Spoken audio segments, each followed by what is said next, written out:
Thanks for your patience. We are working through some technology issues. I'm Laura Desmond. I'm the assistant curator at the Monhegan Museum, and I want to welcome you this evening and make a few announcements about a couple of upcoming events. This coming Wednesday, we have Museum Party Day up on the hill, so there's going to be fun games and activities. There'll be cookie decorating, make your own lighthouse hat in celebration of the 200th anniversary of Monhegan Light Station. So that's coming up on Wednesday. And then on Wednesday, August 14th, we will be having a screening of the documentary film Women Artists of Monhegan Island. So put that on your calendar as well. So as everyone here is probably aware, this year's annual exhibit up at the museum is A Common Bond, Women Artists of Monhegan Island, and it presents a really outstanding and diverse array of artworks by the Women Artists of Monhegan Island, an artist collective that was active here from 1990 through 2019. The group formed to increase exhibition opportunities for members, to provide mutual support and critique. And for almost 30 years, they were a really vital part of the artistic life of the island. So tonight's event brings together Elena Henry, Lisa Jahn-Clough, and Emily Oberman, the daughters, respectively, of Yolanda Fusco, Elena Jan, and Arlene Simon, three of the charter members of WAMI. And we're going to turn to them in just a moment, but just by way of housekeeping, I'm going to ask you to save your questions for the end of the program. We'll have a Q&A, and we're also broadcasting via Zoom. So for those of you who are here virtually, put your questions in the Q&A, and we'll also try to get to them at the end as well. So tonight's program borrows its title, I'm a Daughter of Monhegan Artists, from Lisa's essay in the Fishing Catalog, and takes inspiration from her suggestion that she was in some sense raised by this community of women artists on Monhegan Island. And all three of you spent considerable parts of your formative years here on the island among the circle of artists who would form WAMI. All the WAMI daughters, the three of you seem to be most in the thick of things. So to open, would each of you introduce yourself, tell us who your mom was, and describe their and your connection to Monhegan and WAMI. So, yeah. Hi, I'm Elena Henry. I was Elena Fusco. My mom, Yolanda, started coming out to Monhegan before I was born in the 50s. And even after I was born, she came out to the island without me. And then once I was about 4, she started bringing me with an older cousin who would babysit me. So she had time to do her art. And so, forget the specifics of the questions, but I've been coming out with her since, have been coming out with her basically all my life, and every summer she wanted to stay longer. So, I don't remember at the beginning if it was days or a week, but by the time I was maybe 10 or 12, it was all summer. And even then she'd be tacking on more time. And so Monhegan is really has been my summer home, and growing up with my mother and all the artists that are here is really been my whole life. Yeah. It's nice to be up here with, I feel like we're all kind of in the same generation. I'm Lisa Jahn-Clough, and I'm kind of, X, what? I don't know, but millennial. Anyway, we're guys. So my mother was Elena Jahn, not to be confused with no connection. Beautiful name. And she first came out. You're not named after. No. No. Really? No, I don't think No. I didn't actually I don't think your mom was on my mom's radar as much when I was little. Yeah. More. No, this. it's coincidence. Yeah. Yeah. But that's the first That's Elena okay. I ever You met. thought, Yeah. Go on. So Elena, my mother, first came out here in 1949. She was 10 years old and she came with her parents and they loved it. My grandfather was a scientist from upstate New York who was into islands and environmentalism. And then the next summer they bought the house.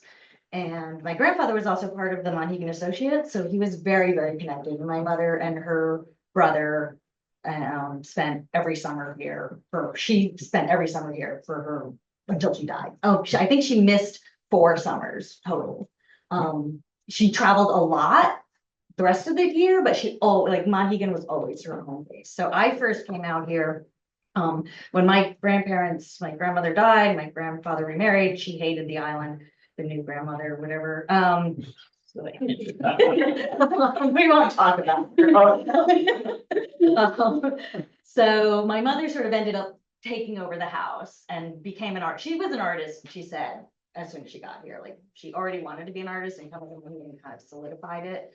And so she ended up like being in the house all the time. And so I came out here for the first time when I was 3 months old on a sailboat with my parents, and definitely spent every summer, although I kind of left Monhegan a little around my teenage years, and I would just come to visit for various reasons. Again, if you want to ask, you can ask me about that later. But yeah, so that's how my mother got here.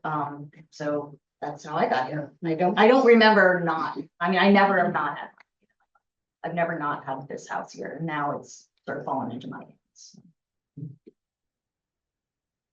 That's good. Okay. Okay. So similarly, my parents were both artists. They went to Cooper Union, and the story goes they were sitting on the front steps of the house my mother literally was born in, and that they were living in, and some friends of theirs drove up one day and said, "We're going to this island we heard about in Maine that has a lot of artists on it.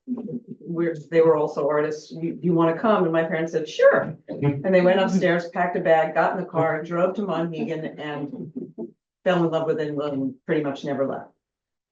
Then that was 1950. And my parents started, same thing, fell in love with it, started coming every summer. And then 12 years later had me and just kept coming with me, but didn't have a house. And then sometime in either the late 60s or the early 70s, they had become friends with many of the artists in the community, including Reuben Tam, who heard that this man named Morris Schulman was selling his house. And Reuben Tam went to my parents and said, "If you don't buy this house, I will kill you." And my parents said, "Okay." And they bought the house that I now have, and we continue to come. And like you guys, my parents originally were coming just before they had the house, were coming just for a couple of weeks a year, but it just became this thing where they just had to stay and stay and stay.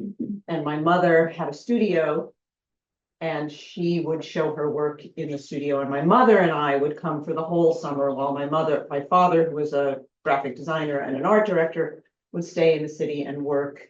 And then he hated missing the whole summer, so he retired early and became a teacher so that he could come for the whole summer and also paint. But my mother was the one who showed her work in a studio along with many other artists on the island. I'd like to add, when my mother came up, I forgot to say that she came because she was going to the Art Students League and all of her friends were coming. And so they just kept saying, you have to go to Monhegan, you have to go to Monhegan. And so she eventually came, and it was mostly, she was very close friends with Alex Minuski, but also their Callums and a few of the other, I think all male artists. Yeah. She was friends with the women artists from back there. But those women were sort Yeah. of fewer and far between, but it was mostly Herbie Callum, thank you, Liz. And McCartan. The McCartans, Yes. Ruben. of course, Ruben Jerry, Tam and Ruben and Jerry. Michelle.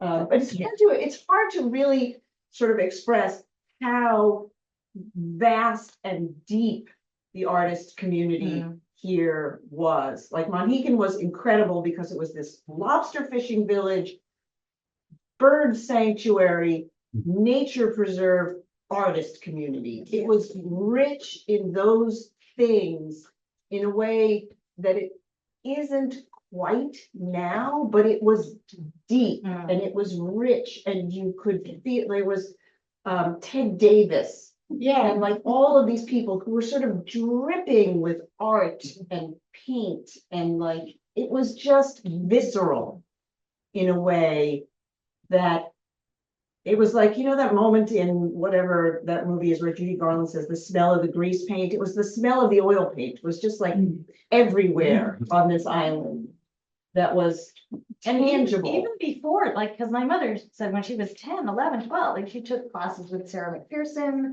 Oh, Sarah And, McPherson. you know, like even then, she could feel it as a kid out here that there was a lot of art, a lot of places for her to do art and take lessons and then added more, you know, Mhm. her peers came and then her elders. I mean, just, yeah, it's very good. So what sort of early memories do you have of your mother's art painting? Here on the island, or? I mean, I totally, there's a slide. It's slide of a Yeah. painting, I don't know if you could, but I totally remember my mother taking me to the cliffs while she painted, and I had to hang out while she painted. And so, actually, there's two, I don't know the bottom. There's Okay. one, Oh, wait, sorry. There we go. Yeah. that one, so that's me Yeah. playing in Cathedral Woods while she's painting, but she always had her sketchbook and her watercolors, and we'd go places, so we did Cathedral Woods, and then the other one was Squeaker Cove. We were, the same spot at Squeaker Cove all the time for the paintings that are like this, which were, there's, she had a series of these paintings of Squeaker, and they won watercolor prizes, and they were just the ones she was most proud of. And I just remember having to sit there while she got to read a book or draw or just then make up things while that was happening. So those are definitely my earliest memories. Yeah, I mean, it's so uncannily similar. I mean, my mother, I don't ever remember not doing art myself, and I don't remember my mother never not doing it. Like, it was just part of my existence. Like material was everywhere, and we were like, my brother and I were just allowed to do whatever we wanted with whatever materials were there. And like that picture that was on the poster is my Right. mother and I on Bertha drawing. But again, like she painted me a lot. I was going through like I have a catalog of all of her self portraits, but then I started going through like all the portraits she did of me. And it's like I can remember every one of them, like where I sat, what mood I was in. Like there's one on Monhegan, I think I have it here. I'm in a really bad mood. And my husband loves this one because he's like, you still look like that. You're pouting. Yeah. And I just remember sitting in the room that she used for her studio before she had her studio built. And I'm just like, I don't want to sit here. I don't want to sit here. But I actually love that piece. But then like, I also noticed like there's a lot of me at a certain age, like 6, 7, 8, 9, 10, and then they sort of stop. The portraits of me sort of stop. That's a self portrait. Yeah, and here's this That's like one. a flat. This That's one. Yeah. Yeah, I think I even remember like I had a Band-Aid and I was trying to pull it off. Like it was such a weird little specific memory. And I didn't want to pull it off because you're afraid when you're a kid to like pull the Band-Aid off because it's gonna hurt. And my mother was like, she put a dab of paint on my nose and she was like, you got paint here. And then she ripped the Band-Aid off. That's what I remember of that portrait. Is it weird that my mother never painted me? Yeah. Hurt to her. Yeah. Sorry, that's for a whole other talk. But my mother did do paintings of things that I like brought her, because she was more into like still lives and landscapes and stuff like that. So there's that painting that we were talking about the other day, the men's cigarettes, where that's a pack of cigarettes that I brought her. from Spain. We were both really into odd packaging. Because I'm a graphic designer like my father, and so we were really into weird packaging and cans, and so I would bring her stuff when I would travel. And she would incorporate that into her still life. She's like, this is like painting me. But I don't remember it. My mother was always painting, always working, always doing, she would save bits of styrofoam and paint on that. And she was just always making, always drawing, always doing stuff, always thinking. Always joking also. Yeah. She was funny. Yeah. And did anything strike you as unusual in the way that you were raised? When you're describing all of this, Not until I went to high school. not until you went to high school, right? And then you Yeah. felt like your Oh, childhood yeah. was different. Yeah, I don't know. I mean, I definitely was allowed to be super independent, and I know we're in a generation where we were all like allowed to be independent or, latchkey kids and everything, but I think I was like, I remember I grew up in Monhegan, right outside of Queens, right outside of the city.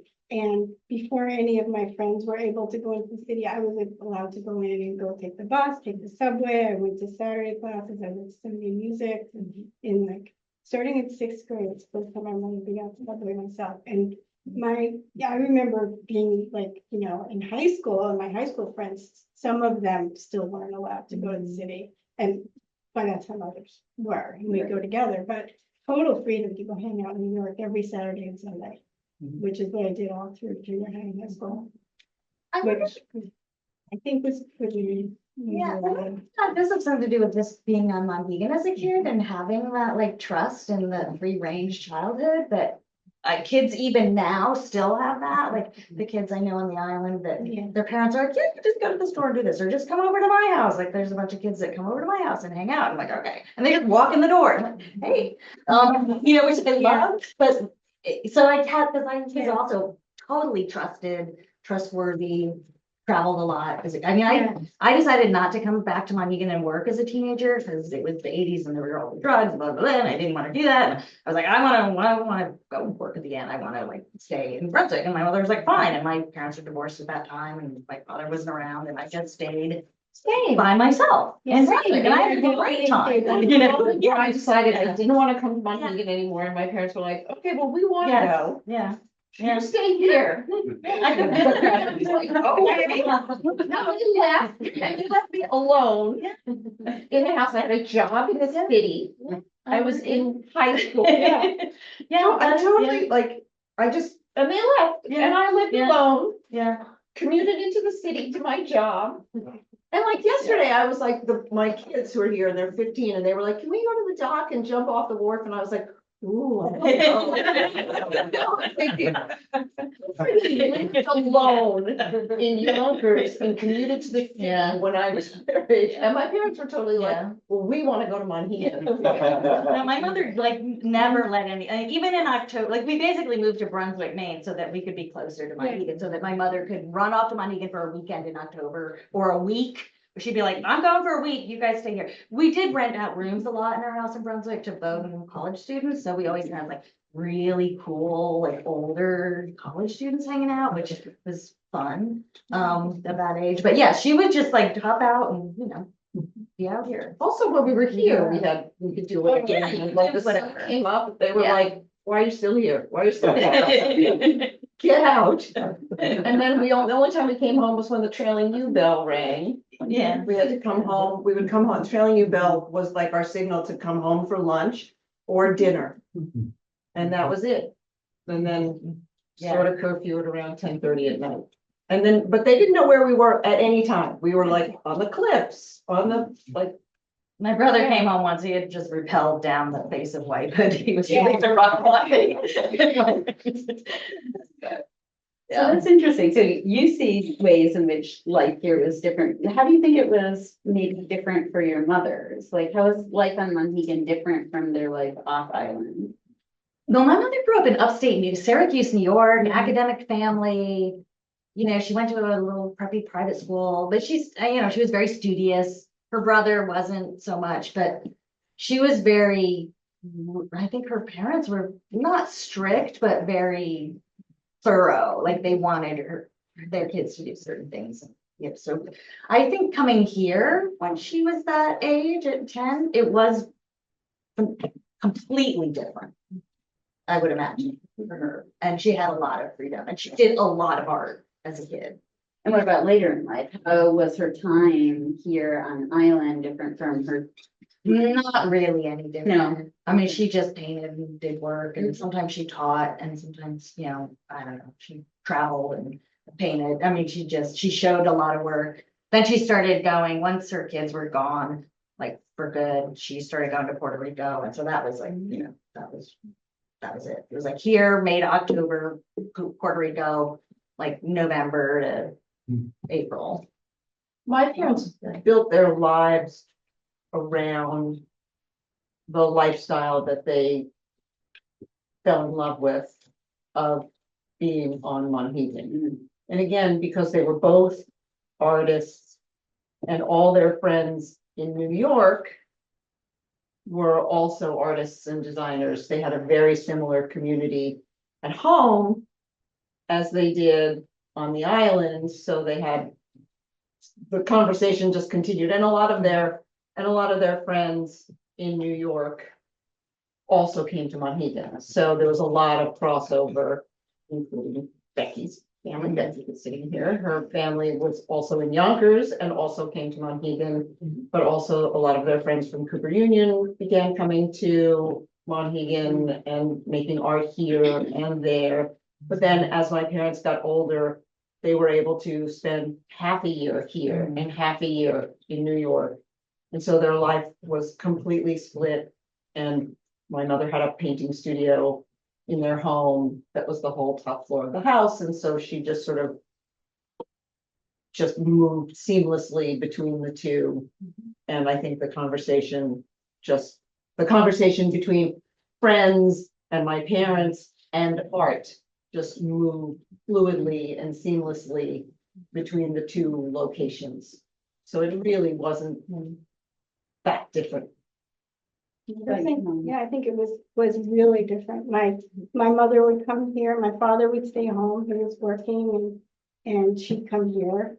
After the first year he came and then he didn't come back with her. So when she was here, she was able to be more independent, but also I think just, the difference of being in a suburb of New York City, where even though my mother would go into the city and she'd go to the art students league every week when we were home and she would get together with other people. It wasn't like that daily immersion that you have here. And my mother was so outgoing and social. I mean, she liked to talk to people all the time. And she was continually meeting people out here and building new friendships and relationships. And I think that it was just a totally different life for her here than at home. I think they also, I know my mother and your mother were very close and they kept in touch outside of Monhegan and saw each other occasionally.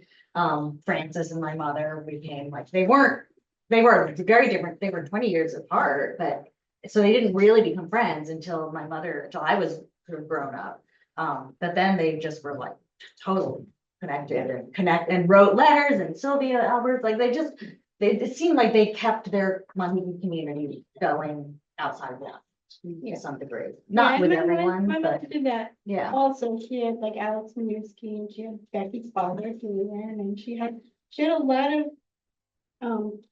Monhegan friends that she was in touch with, but it wasn't that you're with them all day long, Right. and everywhere you go, you're immersed in art or you're talking to people, Yeah. my mother would go to the beach every day, go swimming, and she'd meet new people every day, bring them home, and and maybe people who wanted to stay, came out for the day and wanted to stay more longer, she'd be like, come stay, sleep on my couch. She just had that total freedom that you just wouldn't have in New York. My mother also really befriended the people who came to her studio, Yeah. especially those that liked her my mother work. too, yeah. And it's so, and then we would visit them in New York or wherever, or they'd visit her, or she'd go suddenly off to California and visit these people who were like, she met him on Monhegan who bought her work. And it's funny because like, I'm looking at you two, Jabe and Tom, because you came into my studio. I still run that out here with my mother's work and my work and my husband's work. And I was like, you would have loved my mother. Like you come, like, I know she would have loved you. You would be like friends for life. Like I can tell that just because like my mother had that vibe of people and people who like her work that connect with it. They totally loved her. It's Everybody really would have interesting. loved all of our mothers. Yeah. They were amazing. Your mother on the beach was Yeah. like so interesting. Charming, funny, outgoing superhumans. Yeah. They were. I would say yes. I also want to, like, my mother was completely comfortable with all the men who were the artists who brought my parents here and made them feel so welcome. Like Reuben Tam, she would say was her mentor and one of her best friends, and taught her everything and really brought her into the fold. But I do think that Whammy was, and my mother, my mother was a feminist, and she was but she wouldn't like go out of her way to be like, I have to be part of the women's movement. But having this community of women artists was amazing and powerful for her. Like she loved both of your moms and Lucia Miller and Jerry Tam, and Sylvia was one of her best friends. Yeah. And Sylvia was so talented and so sharp and so funny. And all of these women were so strong and so smart. And that's what held the group together. I would say more than the fact that they were women was the sort of talent and brain trust and drive and creativity. There was just like this crackling energy. Francis could like size you up and cut through you. Like, yeah. But like, if you just look at the show and look at the catalog, the work is incredible. Yeah. They were, and as I got older, when I was in college and I would come back to visit my mom, and I just made a point of visiting all of them. Like I would visit your parents. Your mother wasn't around at that point so much, but I would visit Sylvia. I would visit Lucia a little later. I would visit, Bill and Jan McCartan and Ruben and Jerry when they were just like, as a young college student, I would just go and have drinks with them at 5 o'clock. I'm gonna go over to McCartan's and they give me gin and tonic and we talk about art and what? I said, Lynn. Yeah, and it's like for me, I just soaked that up because I was young. I was trying to be a writer and an artist and I don't know what, and I was doing little things and they were so happy to see me and so like always wanted to know what I was working on. Like Sylvia, I have some of the fondest memories of like being 18 and sitting in Sylvia's studio and she'd be smoking a cigarette and she'd be like, so what are you working on? What book are you doing? What are you doing? Just like asking all these things. So that was so priceless. Like just knowing so much. Yeah. And your mom was totally the one who got me to swim to Manana. Yeah.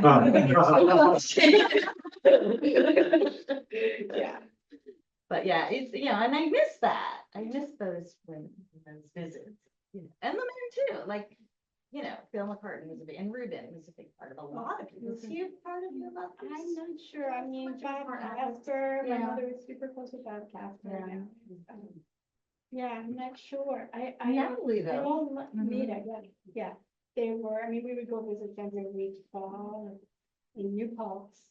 That was definitely like a family thing, but, my mom was friends with Alex, like, way back, because I have their letters that they wrote, the letters he wrote to them during World War II. They were, I have like boxes of, I have all of the funds, but there's a lot of the, that's one of Alex's, first wife. Mary.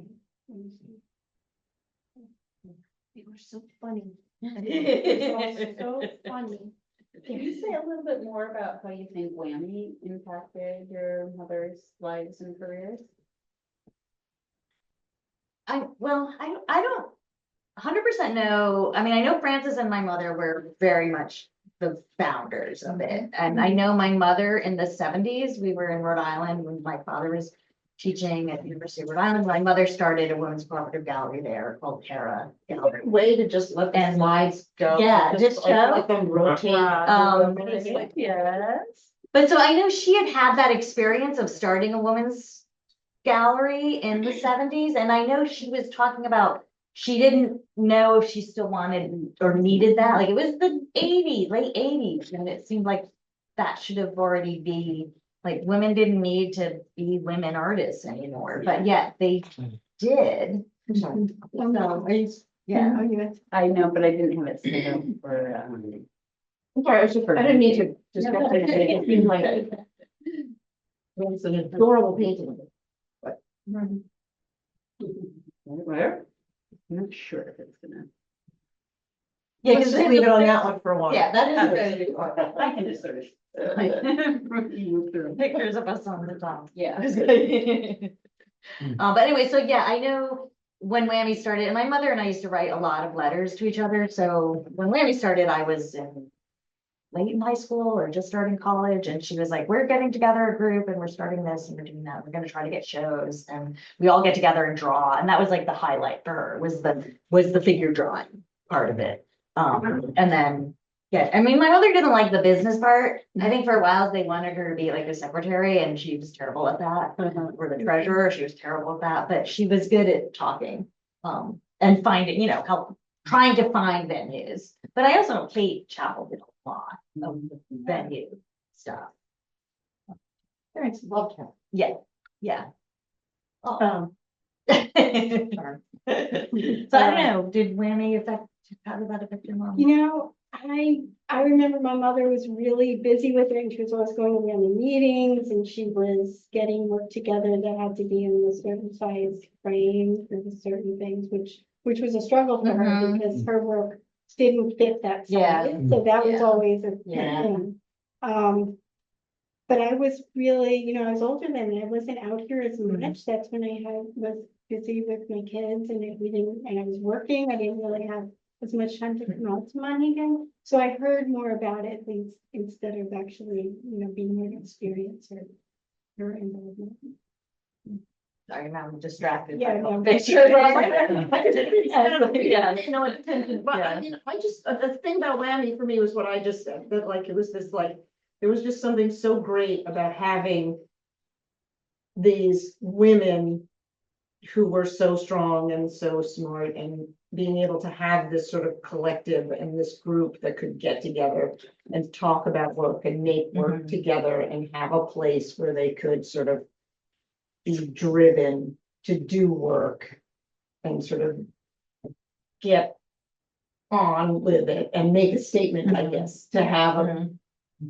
I don't know, to have a position, to have a forum, that's Yeah. the word, to have something that sort of said, we have a voice and we have a space, because as much as you would like to say things are all equal, they're not. And the fact that Whammy even needed to exist means that things still aren't equal. So it was nice. And again, the greatest thing about Whammy was the quality, the caliber, the talent, the intelligence, the personalities of all the women who were involved in it. It was just, Yeah, I think Amazing. they admired each other. I mean, I know my mother would talk about, oh, so-and-so is doing this, and that's really interesting. And, I always think for my mother, it was more about the community, like just being able to get it together, the group, and talk and complain and kvetch and share and know that they're all working. And without a male voice butting in, which I think was really important. Yeah. Almost more so than the shows in some way. Do you think that your mother being an artist affected or influenced what you've done in your own careers? Like 1,000%. Yeah. Yeah.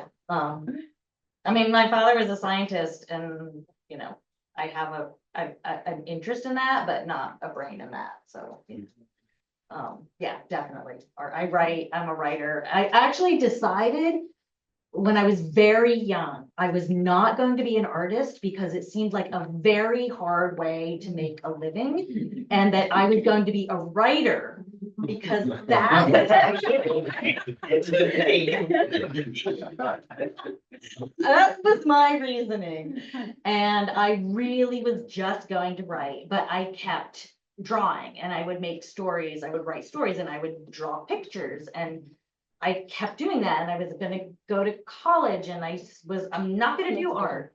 But yeah, those are a lot of the sketches. My mother just did like thousands of sketches just everywhere. But yeah, I decided I wasn't gonna be an artist, but yet it was there. And then somehow it wasn't until after college where I was like, oh, I can actually write and illustrate. And so that ended up, I became a children's book writer, illustrator, and that made perfect sense. It was the way to combine it. But I still think it's better than being an artist because my mother did one piece of, like, it could take her a long time to do one huge, beautiful, big piece of work. She would sell it and she would almost cry sometimes. She was like, I love that piece.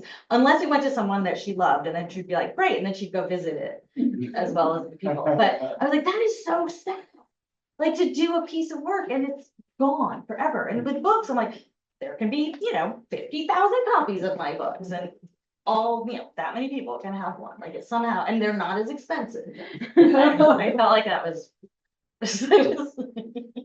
But yeah, that affected my going into writing. That's like, I went to art school and studied design, but there was a period when I thought I was gonna leave and go be an actress. And my parents were like, no. That's crazy. Go be your life. Art school.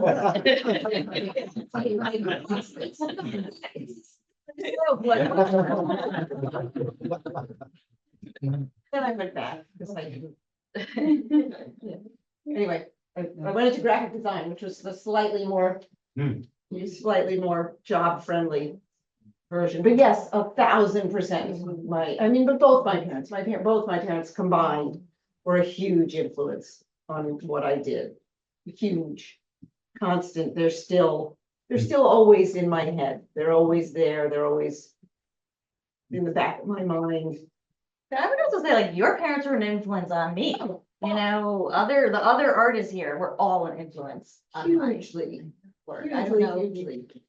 I didn't become an artist, right? But I played flute throughout high school and in college, and my mother really supported that. And I kind of had the same idea, like, I am not going to go into music if not a career. I went into accounting because I was also really good at math. I had the whole math and science side from the rest of my family. And but then I got a job and worked for 35 years as a CFO of an art museum. And I always said, I grew up, my mom was an artist, I grew up around artists, I grew up on an artist island, this is where I belong, and I felt like I really fit in. But I had that same thing. It's interesting to hear you all, because my mother would introduce me to people or tell people that her daughter's a flautist. Even when I was an accountant at an art.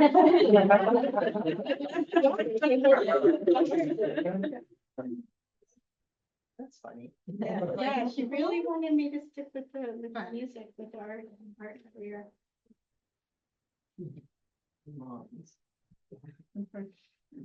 So, sort of jumping off of what you said earlier about, the fact that your mom was a feminist, and, I think that there's this long-standing idea that the roles of artist and mother are somehow incompatible, right? Like that if you're a mother, you're a sellout, you're a member of the bourgeoisie, not the avant-garde, or like you can have babies or artworks, but not both. I was wondering how your mother's kind of responded to those kinds of notions, if at all. Yeah.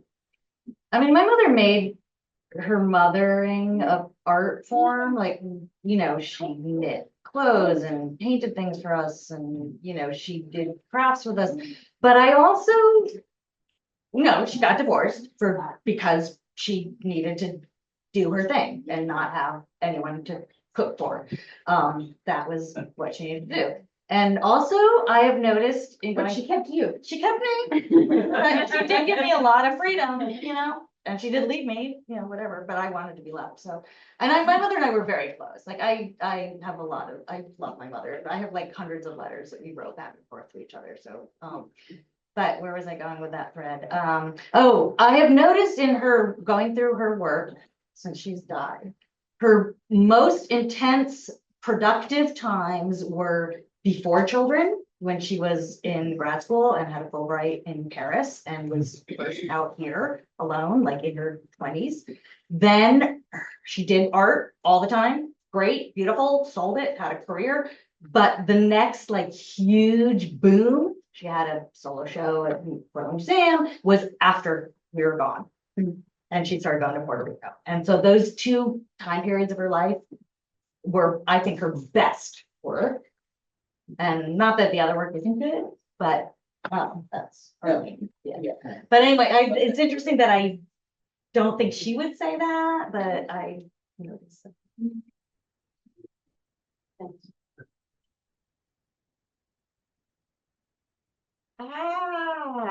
Sorry. I think.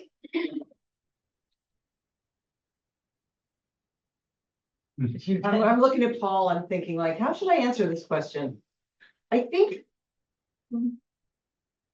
my mother probably always felt like she could have been more. She could have been more if she didn't. And I'm an only child, so she only had one. I think she probably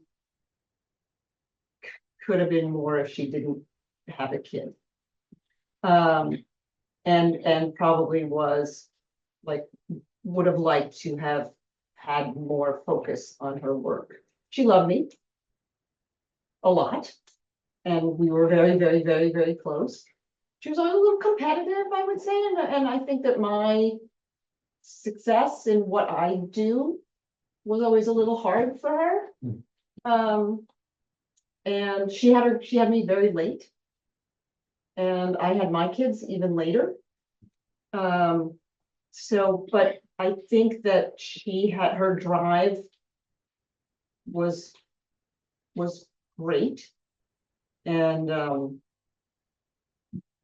I think it was a struggle for her, the focus on, and she also had a mother who was not well that she had to take care of, that also pulled her away during those same years as when I was little. So there was like a double pull away. So those were also years that she could have been more formative years when she could have been more focused.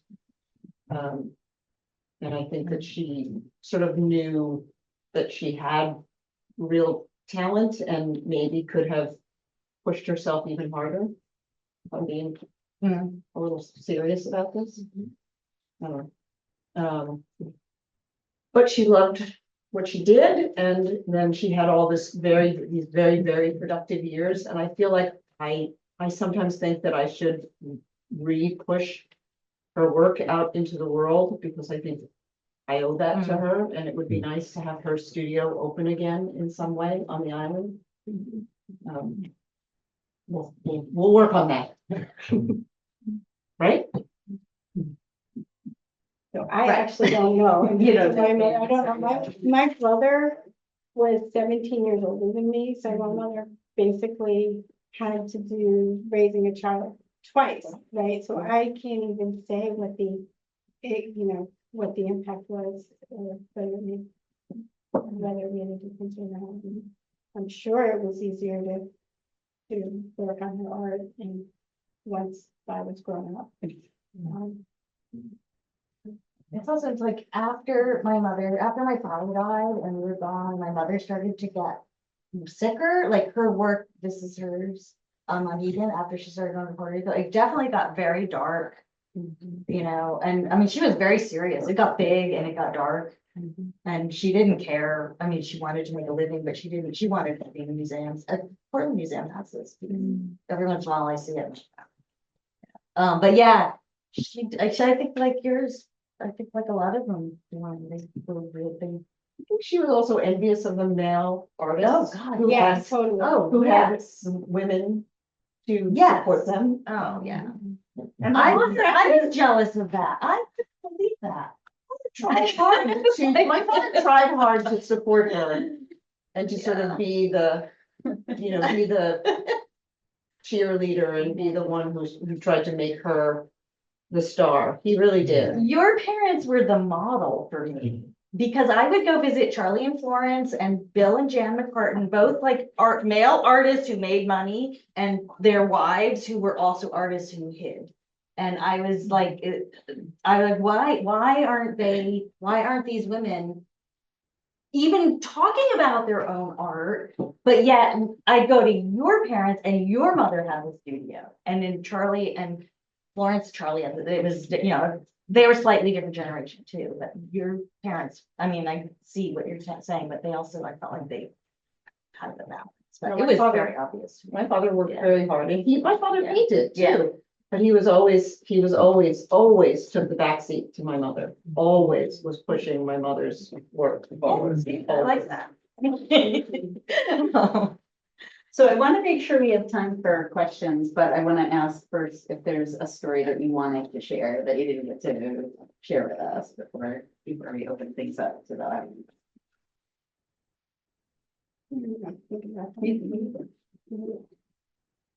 I'm good. I'd be curious to see what people want us to have. You guys have any questions that might be part of the story? I have a question.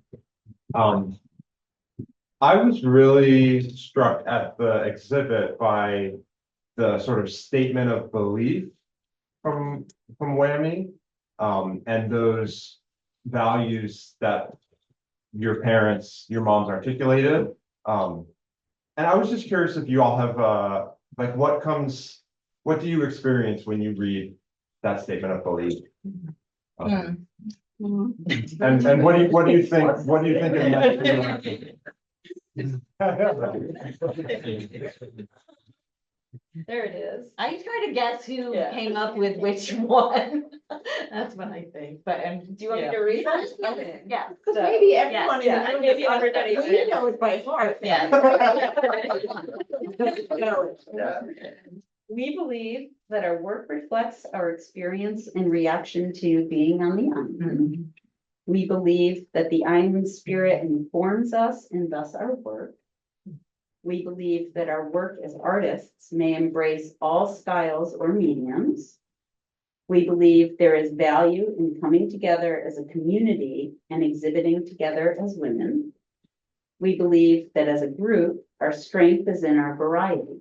We celebrate our uniqueness as individual artists who have a common bond in Monhegan. We believe we follow in the tradition of 100 years of women artists on the island. And that's dated August 2006. That's the statement. It's interesting that women is only mentioned like twice in there, and I do think really was the Monhegan. I mean, artists come here, there's light and the way the light reflects off the water and the rocks and the shadows. I mean, it's just like, it's like a miracle place for artists. It's just like stuff all, and my mother would write me letters. I'm alone on Monhegan and the light is doing this and the sky is doing that. And there's a storm coming and I'm like sad and lonely, but I'm loving my solitude and I'm painting. I mean, she just would talk about the storms and the light. And so, yeah, I think that definitely seems like a really powerful thing at this island, bringing that out. What was the question? What do you think of, how does it make you feel? I mean, I had my sort of reaction and response to it, but I'm more curious what you think it meant to your moms and what it means to you when you hear it. Or if it's not that interesting to you, that's great. It feels really truthful Yeah. to me. It feels really honest about what this all meant to them when they all came together. It feels very earnest. I can I would picture say. them coming up with those, like, arguing over this and that, and, you know, especially Francis. and That's my what I mother. can't imagine how they. I knew there was definitely arguments. Yeah. And, you know, it wasn't all smooth sailing. It's a crew of like very strong, opinionated artists. You know, like very passionate, driven women. So, yeah. That is funny because I can hear certain voices and so. Yeah. It's funny, my mother, when she would write to me, it was always funny. Hmm. Like all of her letters were funny things, not so much about the way the light played off of something or it was always with much more humor. Well, that's such a So- prominent part of her work too. Yeah, No, yeah, I mean, it's like, yeah. Actually, I should Yeah. go back to London Meringue. Yeah, there it was. Yeah. Yeah. Yeah, I mean, there is a certain sort of whimsy in your mom's work. Sylvia's work too always had it, and my mother's work sometimes too. Like she would do these figures, and they were all very serious, and then there's like a deer, I love that. or like a dog, or like that. Suddenly she put antlers on the model, or Yeah. like you know. And your mom too. I think there was a little bit of Let us whimsy. go. Yeah. Like, that's the only thing that's sort of missing from that. Yeah. For me, is that Yeah. it feels so earnest, Yeah. that like, I sort of wish there was like a little, like, but that's, Yeah. I guess, But they wanted. I wasn't in Whammy, so. They wanted to be serious. They did, they wanted to be taken seriously in, And I guess, yeah. opposition to all. Yeah. It was such a macho, that's the other thing about Monhegan pre-Whammy. I would say it was a very macho island in terms of the art. Like when you think about, like when I think about Zero and Herbie and Henry and Ted and Larry Goldsmith. Oh God, yes. So, like the island had this macho bravado about it. Not so much Reuben, No, not really. but those guys who had these large presence, like, Yeah. like whatever. Zero Mostel was a painter on this island. Like, if anyone remembers who Zero Mostel, like. Large. Like, and so these women wanted to stake their claim and be serious in opposition and be like, And they joked a lot. Like I do have very strong memories of waiting for the mail. I loved writing letters. That was like my thing when I was a kid out here. Waiting for the mail, getting the mail. That was like my childhood. Yeah. And I would go down and wait for the mail after the mail boat, and all those guys, all those artists would be. I mean, this is what I wrote in the essay. Like they're all there taking their lunch break while their wives are making their lunch at home, and I would just eavesdrop, and they were hilarious. They would talk about art. They would laugh. There was like big guffaws. There was like a lot of bravado. And I would be like, this little like, and they would sort of treat me, they were nice to me. I think they liked me. But then they'd go home and have their lunch and, you know, my mom would be like struggling or, you know, yeah. I don't know if it's really that much. When I look at the prices of the paintings and galleries here, and I see the male artist prices and the women artist prices. I'm like, there's a big discrepancy. I don't, and the fact that Whammy is now a group show at the museum, and I'm like, they all deserve their own show. All, you know, they all have enough work and then some to make amazing shows. But we're still there. We're still you know, I'm aware of the like, I'm a creative person.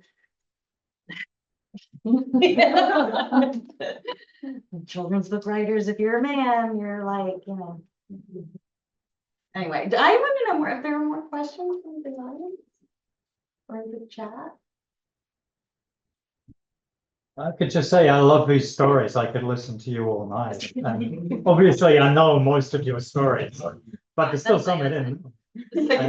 So you will listen to her stories all night. Yeah. Yeah. Oh, yeah. About artists, Yeah. you know, not about what truck somebody's driving. It took. But I mean, I knew your parents too. Yeah. Yeah, I was very fond of them. Yeah. No, but I didn't know yours. My mom passed in 2009.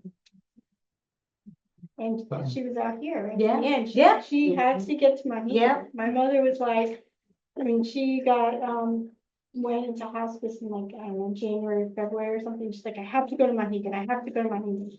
And she had her last time Yeah. in Monhegan. Mine too, Yeah. 2014. Yeah. But I one of Lisa's stories included like a woman who used to swim across the harbour and who smoked very heavily. And now I That's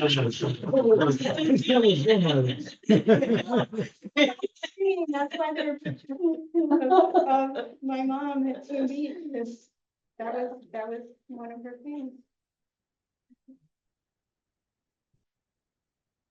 Yeah. There she is. There. Yeah. Yeah. Yeah. Any other questions? Was there anything in the Q&A? There's nothing in the Q&A. But I'd love to hear a story, an anecdote, anything that you remember about any of the women artists, whether it's your mother or, you know, whether it's about Sylvia or an experience that you had that'll give us some insight into who they were as people beyond the artwork. Yeah, I love the stories. I know it's hard when you're put on the spot.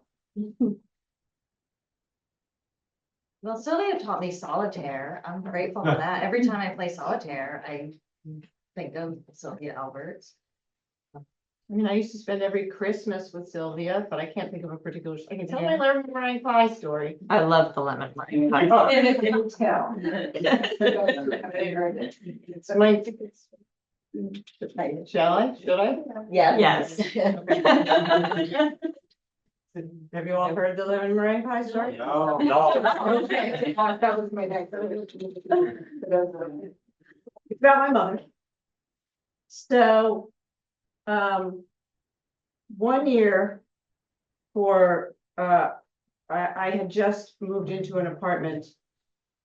It touches everyone. I had moved into an apartment in the city, and it was my birthday, and my parents were coming down from Maine. And they bought a lemon meringue pie at Moody's. And they brought it down from Maine to my empty apartment. And as a birthday celebration in the empty apartment, and my parents and my best friend and I ate the pie in the empty apartment, and a single wedge of pie was left in one of those plastic things from the, classic diner plastic thing. And there was a pie, and I put it in the refrigerator in the empty apartment and closed the door, and that was that. And I was, a young lady living in the city at the time, and I furnished the apartment and didn't really use my refrigerator much. And a few months later, I opened it, and there was the lemon meringue pie, and it was perfectly preserved. No mold, no nothing. And for some reason, I thought, I'm going to throw this out on my birthday next year. I'm just going to save it. It looks great. I got it for my birthday. I'm going to throw it out on my birthday. Not today. And I closed the refrigerator. And a year went by. Somehow my birthday came and went. I didn't open the refrigerator on my birthday, and I missed my birthday. And the pie stayed perfectly preserved. Never got moldy, nothing. And I would, I had like condiments and vodka in my refrigerator. That was pretty much all that was. I lived in the East Village. And my birthday came, I missed the day. And so a little while after my birthday, I opened the refrigerator, there was the pie, and it wasn't my birthday. And I thought, okay, next year. Closed it, the year came and went, missed my birthday again. I thought, let's go again.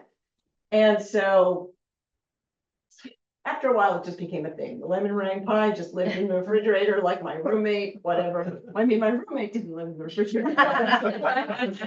But anyway, it just became, I wasn't gonna get rid of it. And it never, ever did. I don't know what they put in the pies and movies, but it sort of deflated a little, like it sort of caved in on itself a little, but it just stayed there.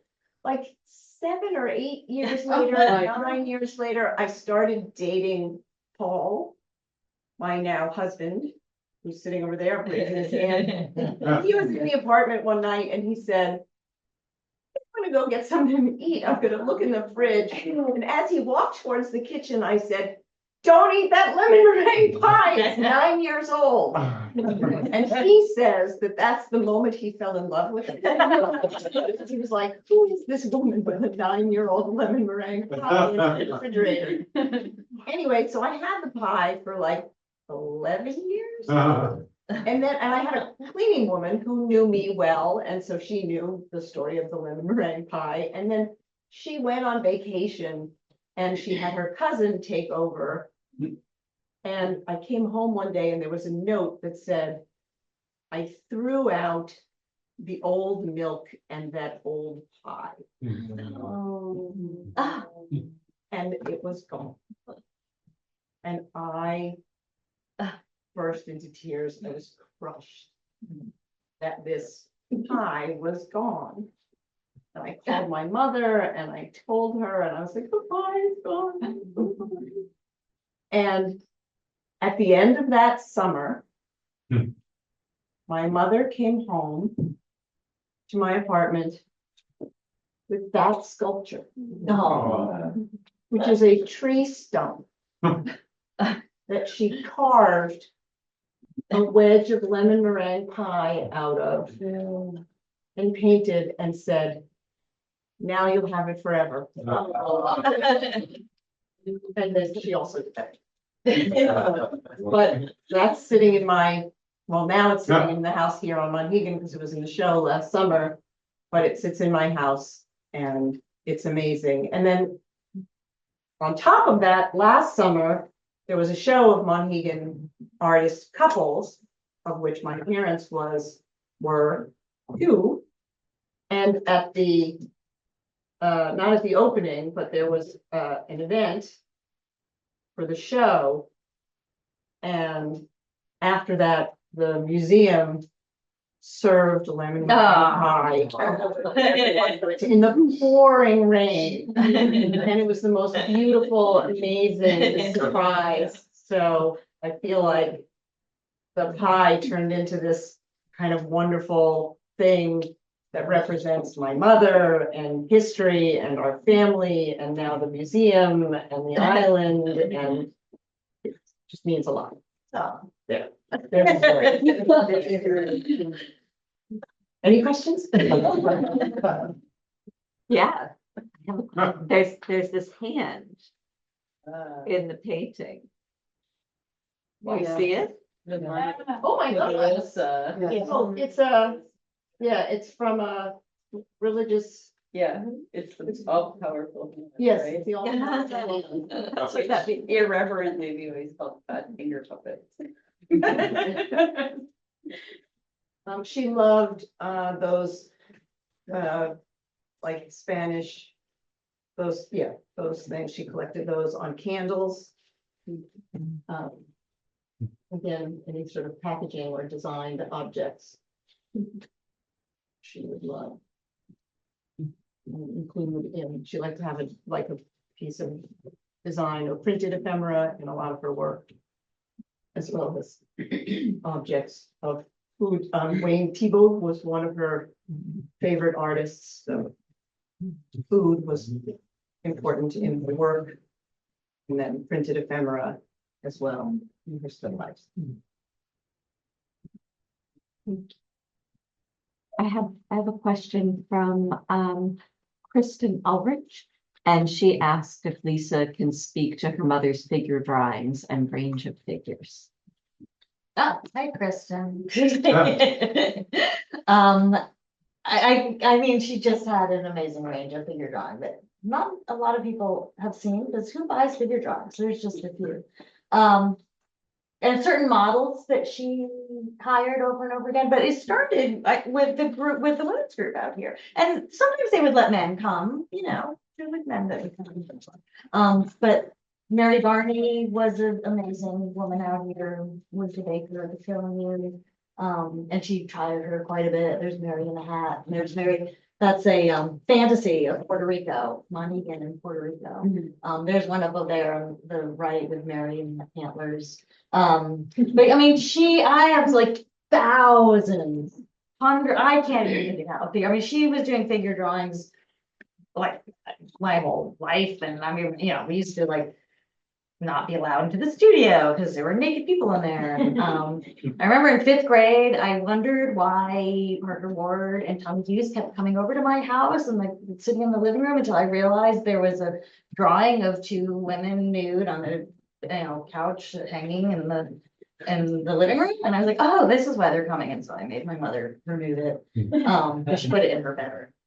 But I don't know. I mean, she just, it was just a way of her using her hand. And one thing I know, when I think of my mother, I do this. Like, this is how my mother is to me. Like, she just painted with her whole arm, you know, and some of her stuff was big. And so she would have to actually stand on a stool and she would scribble. She would use these, like, you know, when she used oil paint, she would like scribble with a brush or palette. And when she was using these oil sticks, she would literally like these thick, fat oil stick crayons, and she would scribble with her whole body pretty much. And then she'd go over that with turpentine and a big brush, and she'd sort of spread out that color. And then she'd scribble with another color. And, you know, and with her figures, I mean, what she could do in a minute of a figure drawing is astounding to me. Like, she would just go, and she'd get this energy of movement in a figure. I mean, they're so beautiful. I wish people cared more about figures, because you know, they're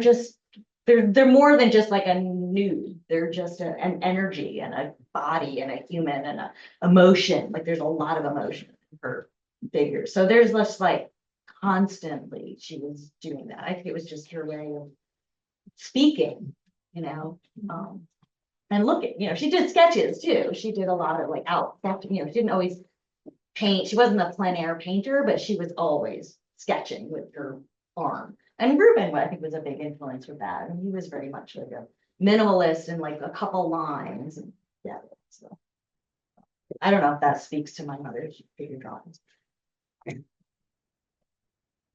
That's something.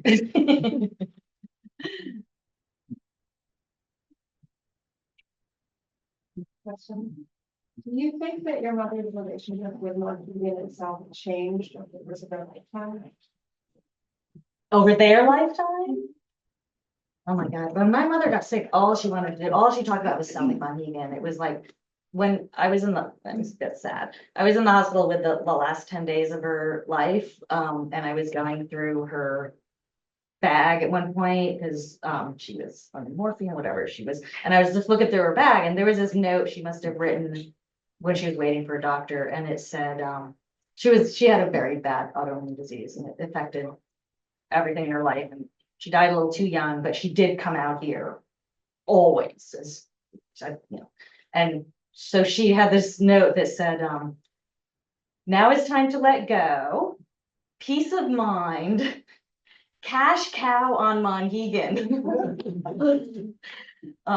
So that for her was like, if she was going to live longer, she was always talking about, like, this was her that, but she did not want to. She really wanted my brother and I to deal with it. But yeah, I mean, so that, like, her relationship changed in that way, that she just sort of saw Monhegan as this gift that would enable her to you know, have old age if she needed to have it taken care of. It was her cash cow, and she, I guess, didn't ever have to do that. She got sadder. I mean, your friends were dying. Francis died. That was hard. You know, it's just, yeah, it got sad. Got lonelier. You know, that community, Bill McCartan died, Jan died, Charlie all left. You know, I feel sad. So that did change, but I guess her love and her commitment, I mean, it was in her soul. So. I don't think she ever could have actually said. My mother just got more and more and more attached, I would say. Do you think that's true? You guys were here with them. I'm looking at Becky and Gillis. You guys were here with them more than I was at the end. My mother had dementia at the end, but I think that her love of the island was one of the, I describe it as grooves that are, you know, the deeper the groove that's carved into your brain in the dementia, that was a groove that was very, very, very deep and never went away. It probably got deeper and deeper. So that stayed very, very, very long. My sister was also a member of Whammy. She also had dementia. And when she was starting to go down, she thought she was still on Monhegan Island. Because when she was in Manhattan, she would tell me she had to wait till after 10 o'clock to go buy the vegetables because the boat hadn't come in. She was living her life at the end as if she never left the island. But and my mother was in rehab a couple years before she died, and she has all these drawings of Monhegan a memory. So she was drawing like Whitehead from, you know, Johns Hopkins Hospital was in her memory. Yeah. Excuse us while we take a little bit of a dark turn. In my mother's assisted living, I have access to a very large plotter, and I printed out images of the view from the house, really large, so it looked like she was on the porch or looking out different views from the house. So my mother sort of thought that she was on Monhegan so that she could have that view. What was helpful for her.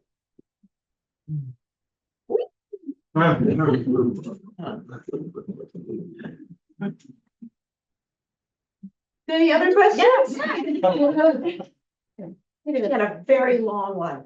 Yeah, I mean, I feel like they're all still, like, I walk around these paths and I'm like, I feel the presence of all of the past and the people. And, you know, my mother's walked on these trails, your mother has, your mother swims. Yeah, I mean, I feel like they're all, I mean, Monhegan is sort of it's just a historical place. Like, there's so many people who have walked these trails and ashes that are scattered, who knows, I mean. And Monhegan was so much more than just Whammy or like my mother was head of the trails committee for a while. Also, partially, I've always believed because she doesn't get poison ivy, so she could pull the poison ivy out along the sides of the trails with just her hands. I know, every time I see one. Yes. She's like, watch out, poison ivy, I think. Where is she? Anyway. All right, I think that's it. That's a wrap. Yeah, it's a wrap. Yeah, thank you.